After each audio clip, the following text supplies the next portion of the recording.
The Briefs continues at 9 on Thursday night, but now I dare you not to sing and dance along as we celebrate Stock Aitken and Waterman, the hit factory.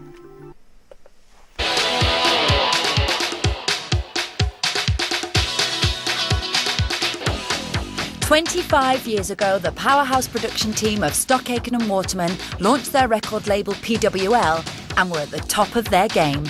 No one could ignore the success. They seemed to get up in the morning, in the afternoon, the team had written a hit.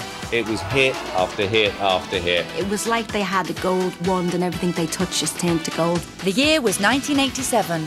They'd taken Mel and Kim to the top of the charts. We were living a dream, basically. It was brilliant.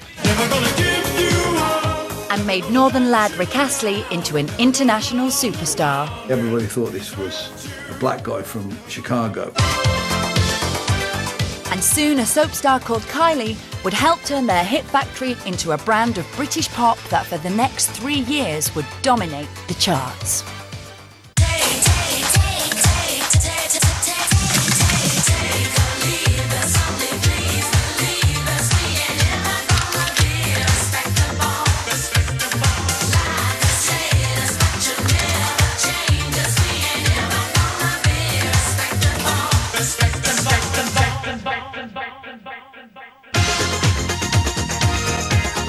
From 1984 to 1993, the pop production team of Stock Aitken and Waterman scored 13 #1 singles, over 100 top 40 hits, and were crowned the best songwriters in the country 3 years running. If you listen to those songs, great chord structures, fantastic songs. They became famous for their trademark sound, They're always the songs that get you on the dance floor. their upbeat hits, and their loudmouth leader. Give me a J! Pete had these wonderful, crazy ideas about how to promote my career with Stock Aitken Waterman.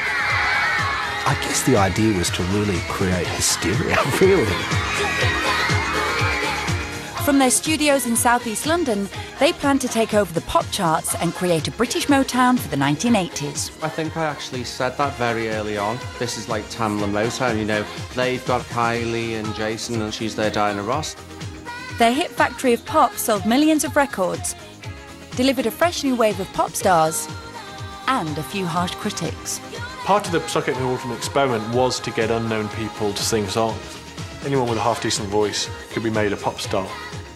Tonight, we celebrate the hits, the history, and the days when Mike Stock, Matt Aitken, and Pete Waterman were the kings of British pop. This musical tale begins in 1984. Frankie Goes to Hollywood were dominating the charts. Margaret Thatcher was dominating the minors. And Pete Waterman was sitting in London looking to build a new empire.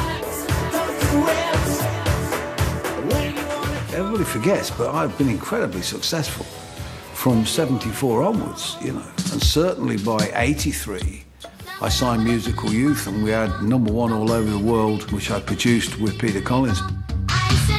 Pass the dutchie on the left-hand side. Pass the dutchie on the left-hand side. When I came back from living in and working with Musical Youth in America and Canada, I determined that I was going to set up my own thing. I was going to do my own thing. Professional musicians Mike Stock and Matt Aitken had worked together in cabaret bands and had recently teamed up to develop their long-standing ambition to write and produce pop songs. And when they knocked on Pete Waterman's door, the timing was perfect. And so Mike and Matt, they played me this one song, which was called Agents on Aeroplanes, the upstroke. I heard it and I said, OK, I know exactly what to do with this. Pete organised for the record to be released, and it was the first ever single from Stock Aitken and Waterman. The first piece of business that we did properly with Pete was Upstroke, and it was somewhat influenced by Frankie Goes to Hollywood, which failed to trouble the top 75, but has its admirers. John Peel championed it, so it's ironic that John Peel was the first person ever to play a Stock Aitken Waterman record. You know, not a lot of people would have thought of that, but he did. With the team in place, their next record made an impact with more than DJ John Peel. Breaking into the charts in July 1984, their first hit record wasn't by a sunny Australian soap star or a blue-eyed boy from the north. That accolade belongs to a 6-foot drag queen straight from the gay clubs of New York. Cult movie star and drag queen Divine had come to London to record a club track, and much to everyone's surprise, the new working production trio of Stock, Aitken and Waterman made it a hit. I put the TV on one night and Divine was on top of the pops. Now that was, groundbreaking for me. Just seeing someone of that size and someone of that height singing a song with that growly voice, it was just a complete culture shock. Technology for me was what had to change that record. So we really spent hours and hours and hours over every part of the song because it wasn't our song. Turn around, stand up like a man and look me in the eye. We had to really work on the sound because once you saw Divine, you either fell off your chair laughing or you walked out the room and switched the telly off.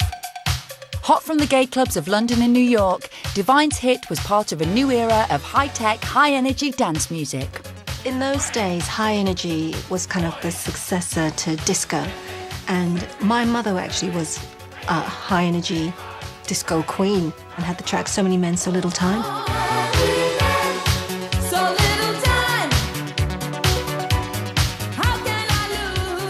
So I was very familiar with that. I think it was supposed to be the fastest music in the world, 120 beats per minute, lots of electronic sounds, and it was just a really fresh sound of the future. And that sound was exactly what singer Hazel Dean was looking for. But this time the song they created would give the fledgling production team their first top 10 hit. Whatever I do, wherever I go, I'm never coming back to you. Whatever you do, wherever you go, I'm gonna get over you. Whatever I Do was written by Stock, Aitken and Waterman, and really that was their first song as writers and me as their artist. Hazel Dean's record seemed to be a class of record inspired by gay disco, but which had taken on pop overtones. It was very catchy, very infectious, and she was a good singer.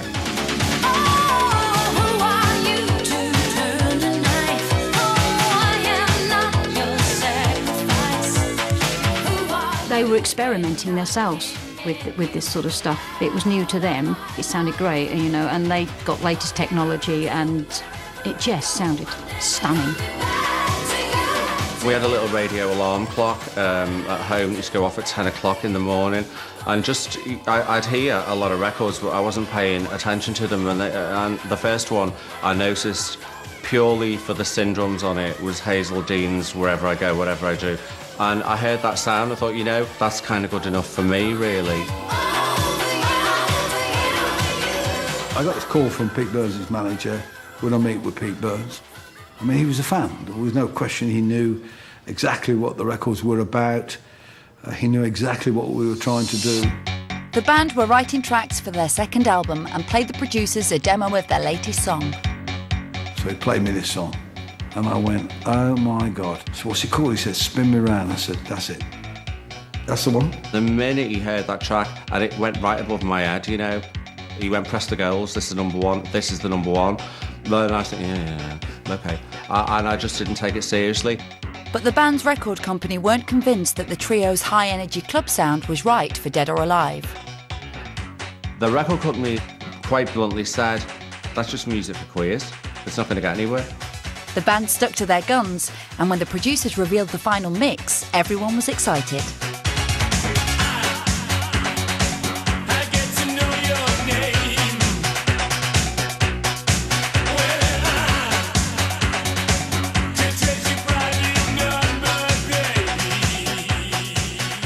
And I watched Pete Burns' face. I mean, Pete Burns was literally like a child in a candy store.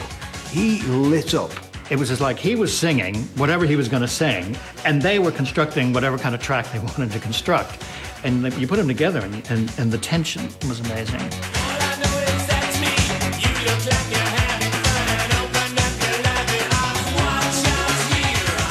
The record company were proven wrong when You Spin Me Round made it to #1 in March 1985. and broke into the American top 20. It was the first of Stock Aitken and Waterman's 13 number-one singles. Their hit-making skills would soon be in high demand, and there would be one very young pop mogul pestering Pete for a hit.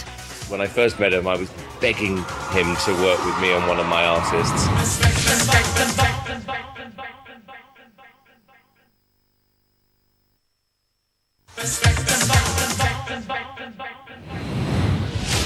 25 years ago, pop producers Stock Aitken and Waterman launched Rick Astley, Kylie Minogue and their iconic record label PWL. Success with high-energy tracks for Divine and Dead or Alive inspired Bananarama to ask the team to produce their classic cover version of Venus.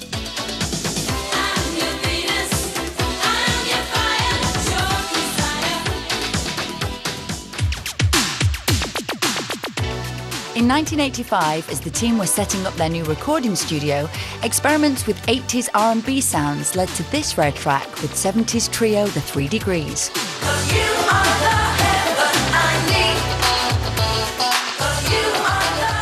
It failed to make the top 40, but one of the producer's regular backing singers, Desiree Heslop, would soon take them back to the top 10.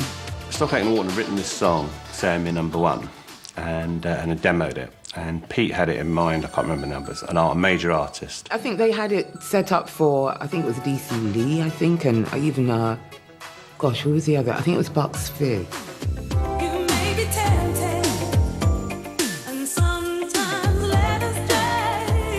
But with the demo sounding so good, Matt and Mike wanted the backing singer to get the song for herself. They decided that they liked how my voice matched it, and that's how it worked. They'd played it to me and I'd got goosebumps. Got to the chorus, I'd got goosebumps.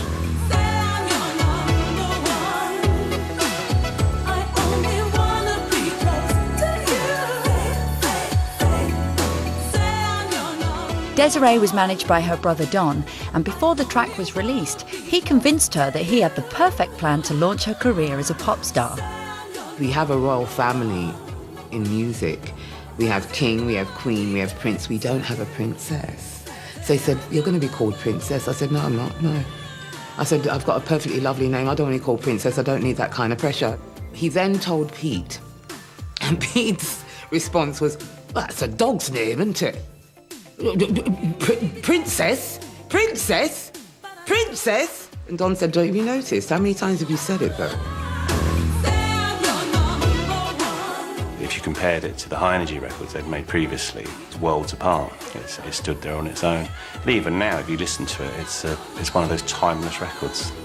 Now with a taste for developing their own stars, when two cool Hackney girls arrived at their door, Pete, Mike and Matt soon realised that the songs and the sounds for Mel and Kim would have to match their vibrant personalities. I absolutely love that video because it is 100% Mel and Kim, from the dance routines to the outfits. And we've got such an attitude in that video as well.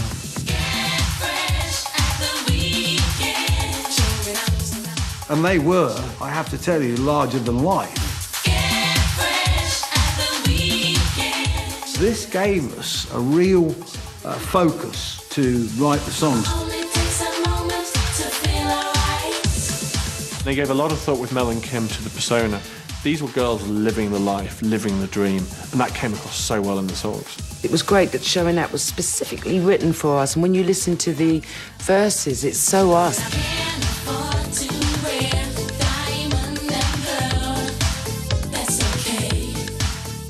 It was all about just having great fun, and it was great that Mike, being the lyricist, was able to put that down on paper.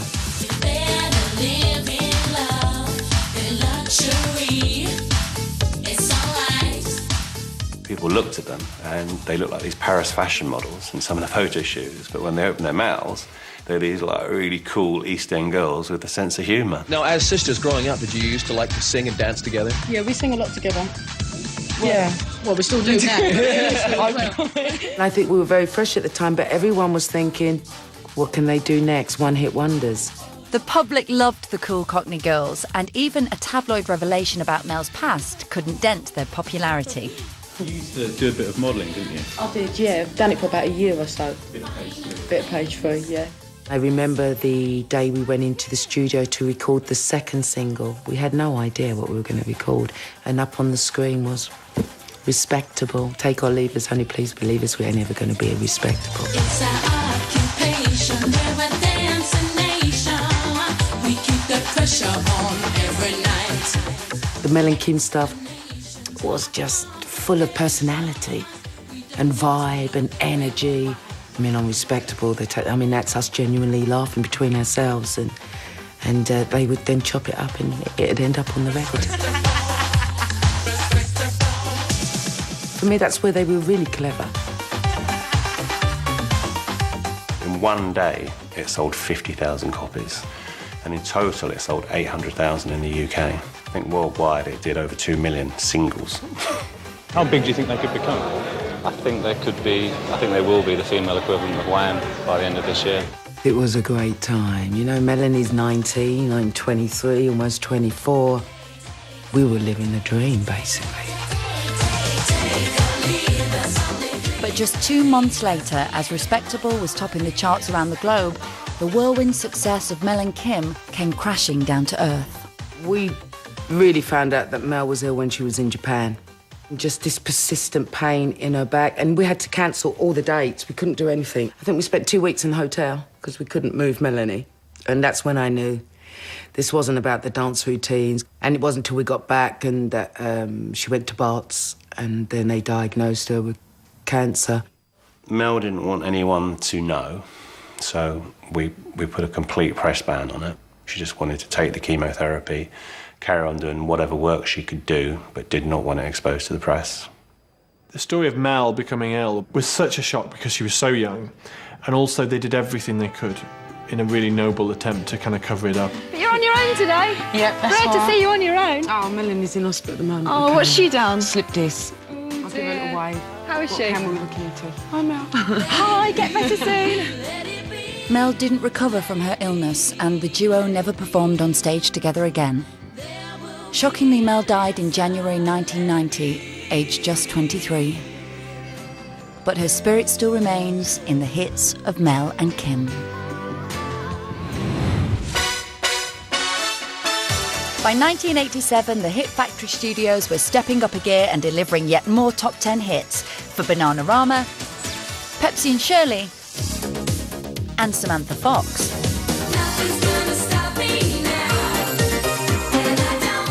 The hit-writing talents of Stock Aitken and Waterman were now in demand by all the biggest record companies, and one aspiring pop mogul in particular was desperate for Pete Waterman to grant him a hit.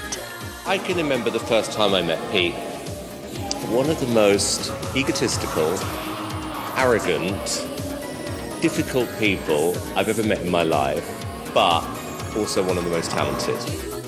Pete hated Simon, Mike Stott hated Simon, Aitken hated Simon, and Simon couldn't get into the building to get a record made. When I first met him, I was begging him to work with me on one of my artists. And Simon said, look, I've met Peter. He's finally returned my phone call, and I think he's going to work with us. He was chasing us, and then I suddenly picked up the News of the World on a Sunday, and there was Sunita with her toy boy, and I thought, that'll do me, that'll do. There's a start, there you go. And Pete phoned Simon up and went, come in, mate, I've got your song. And we went in, and it was Toy Boy.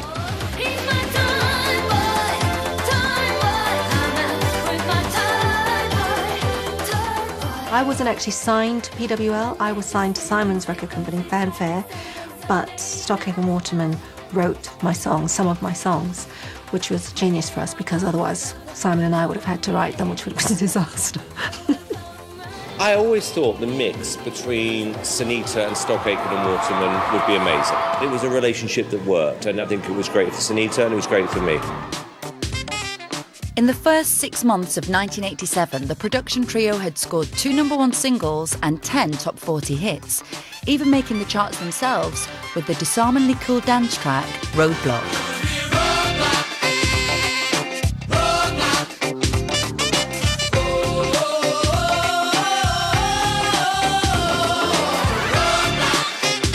But all this success was about to be eclipsed by the most unlikely of stars, Rick Astley. Newton Le Willow's, Rick's birthplace, only has one other real claim to fame. It was the first town in the world where someone was killed by a train. Here in this quiet northern social club, Rick's first manager persuaded Pete Waterman to come along and hear his fledgling new act. This is Monks' Social Club, which is at Woolston at Warrington, and this is a stage that Rick was first seen on by Pete Waterman. Loving Rick's voice, the producers spent over a year nurturing their new act.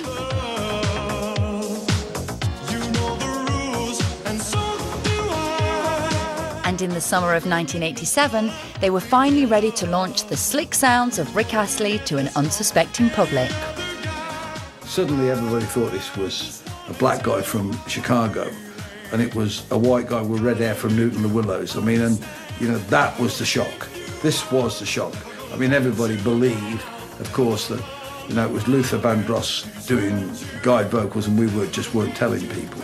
It went on BBC Northwest local news programme, and we never looked back. He just went straight into the charts.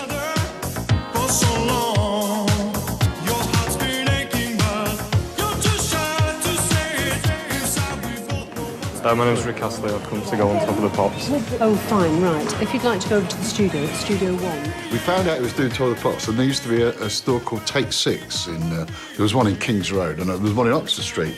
So we rocked off down there, me and one of the girls, and we bought on this navy blue double-breasted suit. And that's what we did Top of the Pops with. And where are you from? Outside Manchester? Newton the Willows, it's called, just outside Warrington. Congratulations, thanks a lot. See you on set, all right. Okay, thanks. You can't stop a great voice with a great song. You know, you couldn't stop that record. 7 of 8 and 1. Coming to 5. 8, 2, 3, 4, 1. We're no strangers to love. You know the rules, and so do I. The track knocked Michael Jackson off the top of the UK charts and stayed there for 5 weeks.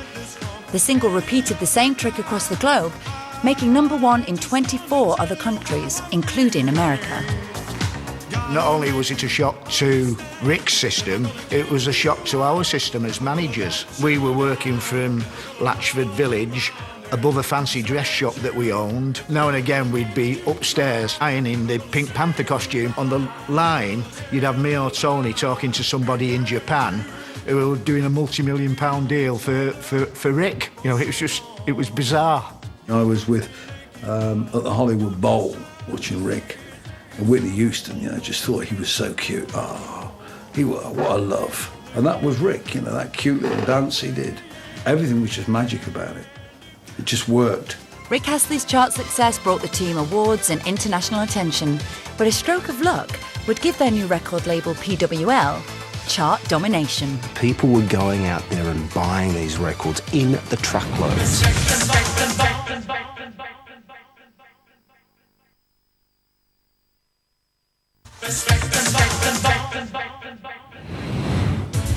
Back in 1987, Stock, Aitken and Waterman were considered amongst the hottest pop producers in the UK.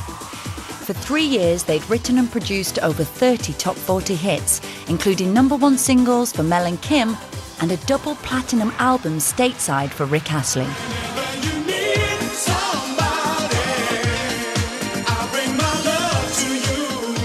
But the beating heart of this pop empire wasn't in the capital's glamorous West End, but in an obscure suburb of southeast London. This is actually the Hit Factory. This is it. Downstairs, this was my office, where these windows are. That upstairs was Matt and Mike's studio. The studio was here.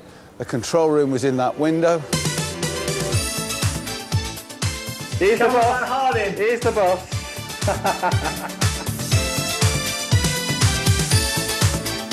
We were probably one of the world's most state-of-the-art recording studios. I mean, we had 5 studios in this one building, working 24 hours a day. And literally, it was bursting with engineers and recording equipment. This is the famous Pete Hammond. It's me. In the famous PWL bunker room. It was very sort of unglamorous on the outside. Famous door. Inside it was pristine and gold records everywhere and racing cars hanging off the walls and nicely decorated, but a working atmosphere. That was the whole point. We certainly at one time had as many people from all over the world coming to visit this studio as did Abbey Road. The thing we didn't have was a zebra crossing. And we didn't have the sleeve with Matt, Mike and I walking across it with our bare feet. If we'd have been clever, we'd have done that. There was a buzz before you even got into the studio. It was like being the luckiest teenager in the world, really. This is the boss's office. Terry the PA. The Lord on the Empire. The Lord on the throne. You walk into any room and you'd see 100% positivity, everybody working hard but enjoying themselves.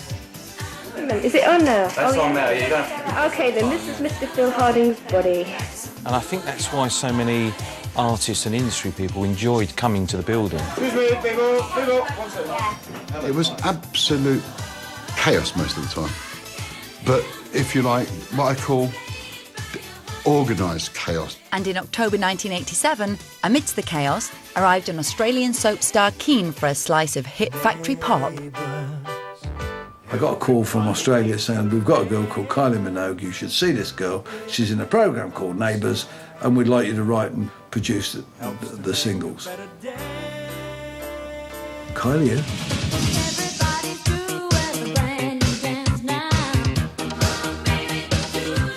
Kylie had just had a #1 hit in Australia with a cover version of The Locomotion.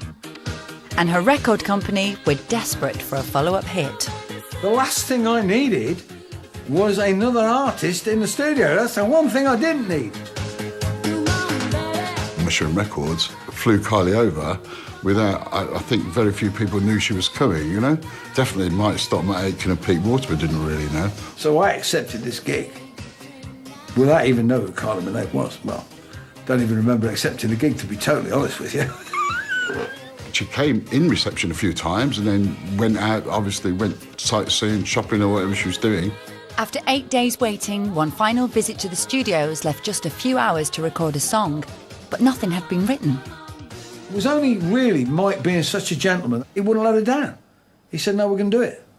I remember Matt and Mike sitting at the typewriter, as it were, scratching out the lyrics.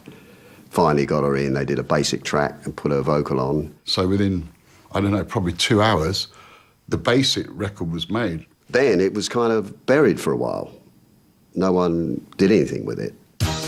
Kylie flew back to the set of Neighbours and the track was left unfinished until an unexpected call came from the BBC. The thing that broke the record was a guy called Michael Hurl, who was a BBC TV producer who did Top of the Pops. He also did a thing called Noel Edmonds' Christmas Special. One of the big stars of Neighbours is the lady who plays the part of Charlene. Her name is Kylie Minogue. Michael Hurl called me from Australia and said, I'm down here, I've seen this new artist, Kylie Minogue, I'm really impressed. I saw her do a performance. I'm told you have her under contract. I'd like to make a video clip and I'd like to pop it into the Noel Edmonds show at Christmas. And you just think, wow, what just happened? Here comes the music and your dedication.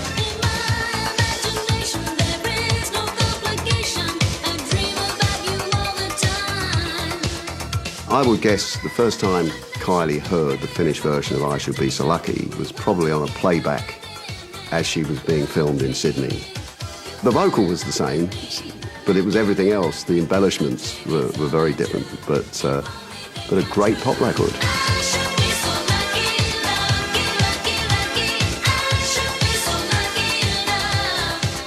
The record hit the charts in January 1988 and spent 5 weeks at #1. I Should Be So Lucky became the debut hit for Stock Aitken and Waterman's new record label PWL, and Kylie Minogue, the pop star, would change the lives of everyone involved. When you get good, that's when you get lucky. And I didn't mean any pun on that, but they got lucky with Kylie. They had to inevitably find their own little princess, and she was it. Kylie was amazing to work with, total professional, able to dance, work to a camera, because that was her training. There was something about her voice which for me connected beautifully with what Stock Aitken and Waterman were doing musically. I grew up with all the PWR stuff, Kylie and Sunita. That was my era. Growing up as a kid, that's what you listened to. You used to buy the cassettes, the Hit Factory cassettes. And I remember having them on my little shelf in my house with the little cassette player. People don't understand what I see in you.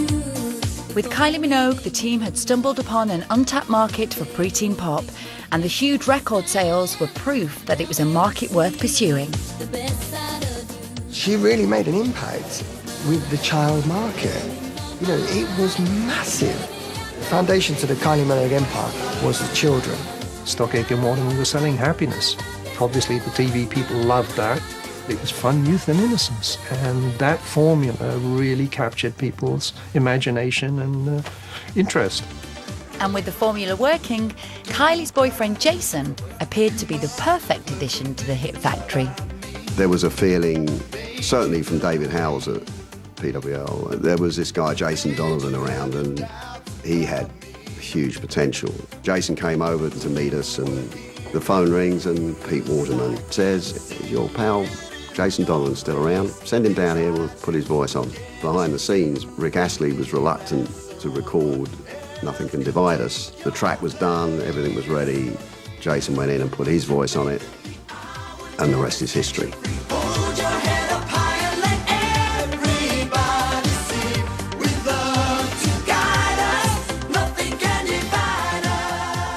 Funny old record, Nothing Can Divide Us. You know, it's not the easiest melody in terms of journeys. I can understand maybe why Rick Astley rejected it. The best for me was yet to come. And it was something that everyone wanted for Christmas 1988. Kylie and Jason's alter egos had not long married on Neighbours, and the public wanted the Lovebirds to tie the knot on record too. Especially for you,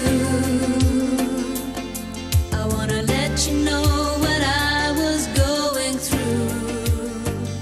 It was supply and demand. I think Kylie at the time was obviously riding the crest of a wave. My currency was on the way up, and it just seemed a logical step forward. It really required her blessing, probably more than mine at the time, but because I guess we were in a relationship, you know, there was a little bit of sort of subtle pressure there, and we could all see the potential of where it could go.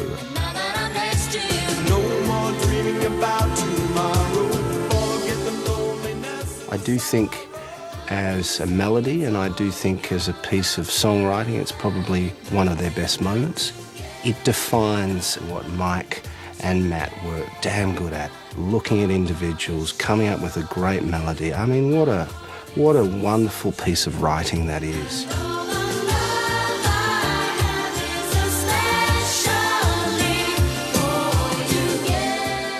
Smash Hits and PWL were a great match.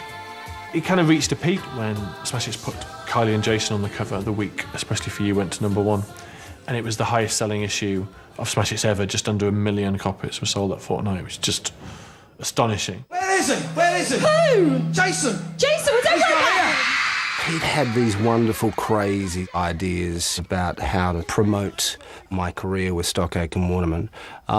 And, you know, I guess the idea was to really create hysteria, really. All the way from Australia, please welcome Jason The PWL Roadshow was probably the biggest indicator of where my career was going at that particular point in time. Last night you talked about leaving. I said I can't let you go. Stock Aitken Waterman, I think, defined great pop music that's appealed to a sort of certain generation. They didn't make excuses for the fact of what it was.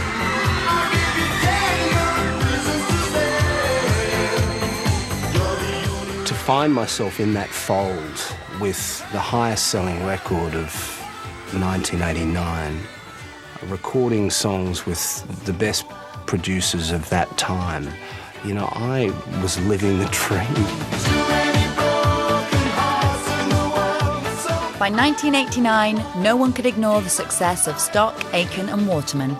Not only had they turned Rick Astley into an international singing star, they now had their own record label and 2 huge stars selling millions of records.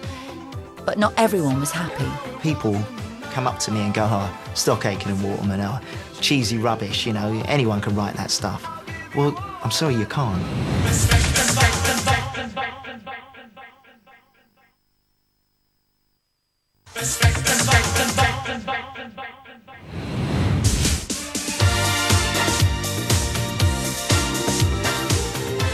In the late 1980s, pop producers Stock, Aitken and Waterman had delivered unparalleled chart success.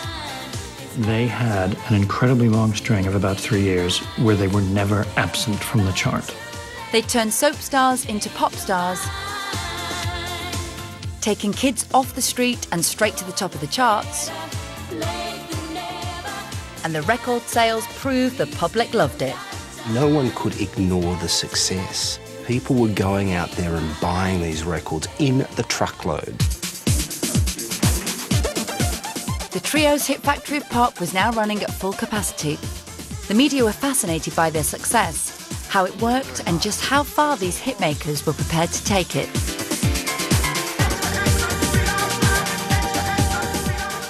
I suppose, we do have an outrageous ambition. We're doing pretty well at the moment, I suppose, but we would like to get all 10 of the top 10 at one point. But as their profile increased, so did the media's scrutiny.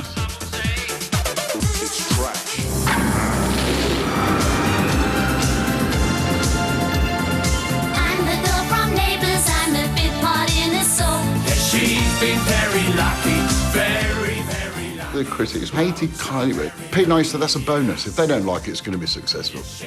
As long as the kid on the street likes it, and the kid who went into Wolves on a Saturday went and bought it, that's all we really cared about. I'll never be a strong, strong man.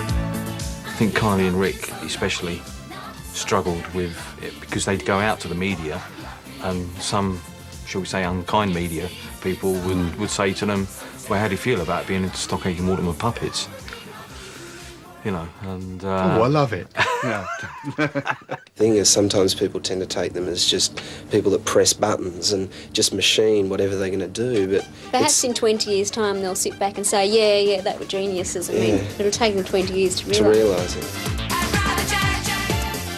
As the mouthpiece of the Hit Factory's frustration with the critics, one-hit wonders the Reynolds Girls faced the wrath of everyone when their single I'd Rather Jack hit the top 10. They'd had so much criticism and so much abuse. So a lot of their frustration came out in this song. You know, they hated music bores who yak on and on about Pink Floyd. It was a bit of an outpouring. It wasn't, it was meant to be tongue-in-cheek. Oh, the Reynolds Girls thing was awful. And they deserved the backlash for that.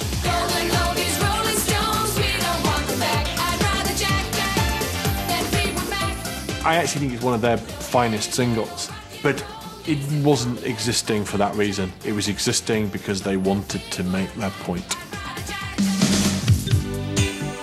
But no matter how varied the sound or the artist, the producers' growing domination of the charts led their hits to face the same critique.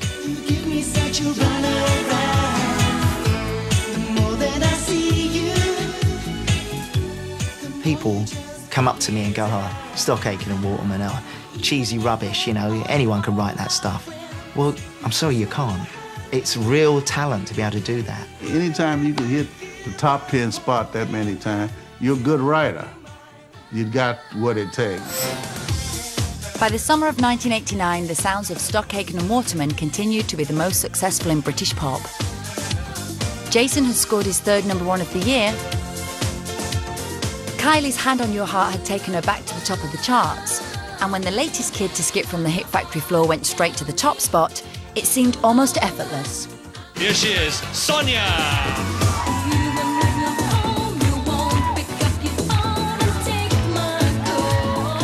I was 18 when we got to #1, but I just didn't expect it to happen. I don't suppose, anybody would really, because I was complete unknown, do you know what I mean?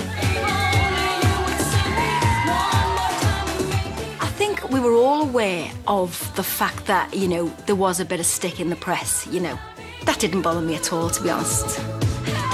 Sonia's hit became the producer's 6th #1 single of 1989. Their ambitions to dominate the charts were coming true. But shiny soap stars and chirpy scousers were not the only artists after some Hit Factory magic. The writers of my next single are Stock, Aitken and Waterman. But I just don't have the heart. I just don't have the heart to tell you. But perhaps the most surprising addition to the Hit Factory heatwave of hits that year was the arrival of an American disco diva from the 70s, Donna Summer. For me, their greatest record is the Donna Summer. This time I know it's for real. This time I know First of all, it is a great track, and it is a great pop song. But she is also a great vocalist.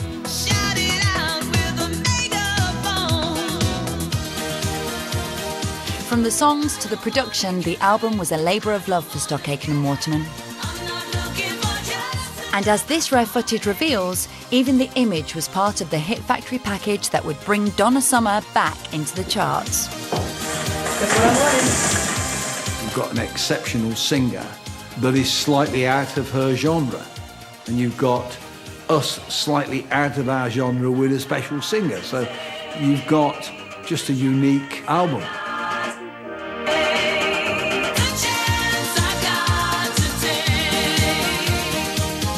During the last 3 years of the 1980s, the sounds of Stock, Aitken and Waterman had ruled the charts. But the next decade would be a very different story.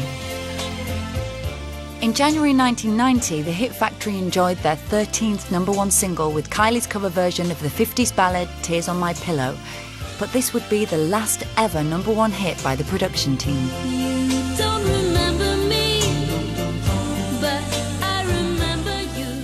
We hit the 90s, and suddenly you've got grunge, gangster rap, and Britpop. Well, none of these fit Stock Aitken Waterman. And music is moving away from them.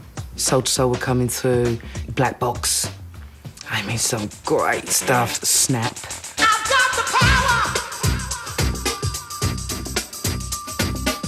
It was much harder. It was funkier. It was edgier. It was the 90s. It happens.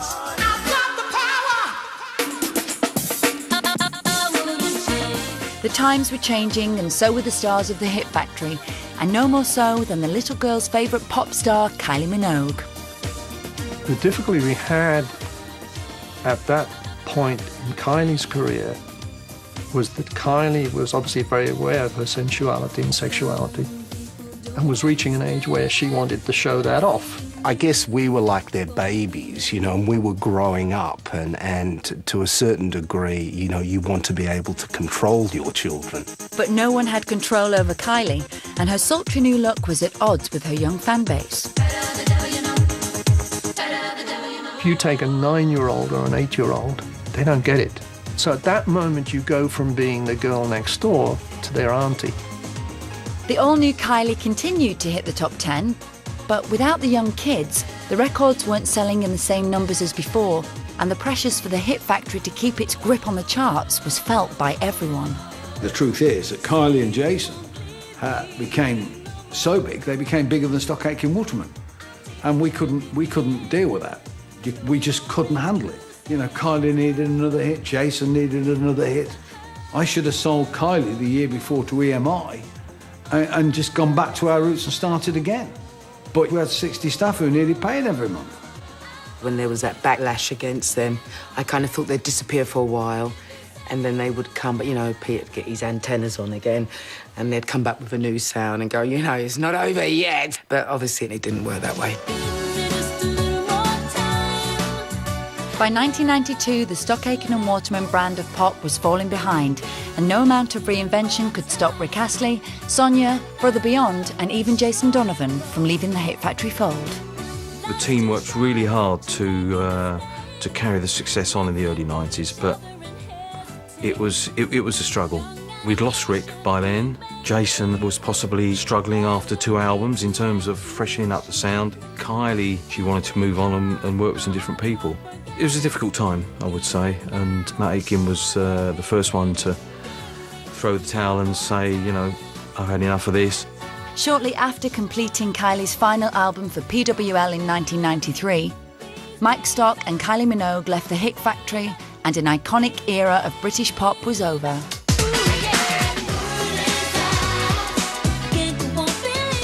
The team that had dominated the charts for over 9 years and sold millions of records across the globe were no more. But the hitmaker's story doesn't end there.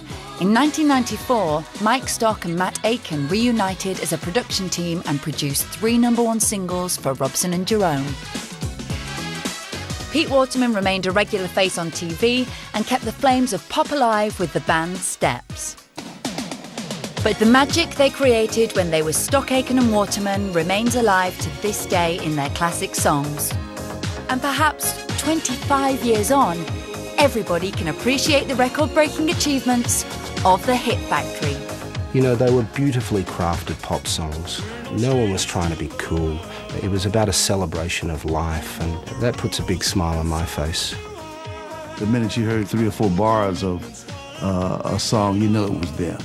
They wrote some fantastic songs and they were brilliant, brilliant records. Anyone can have a number one. To have 10 or more 10 years in succession, that deserves an Olympic gold medal. They're just songs that you're just never ever going to forget, and you know them word for word. I just think we made great records. We made great pop songs. People just loved it.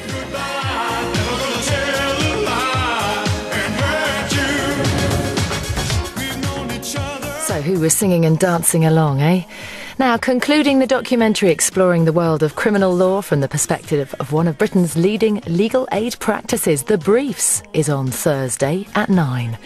In a change to tonight's billings, Cops with Cameras will now follow news at 10, which is next.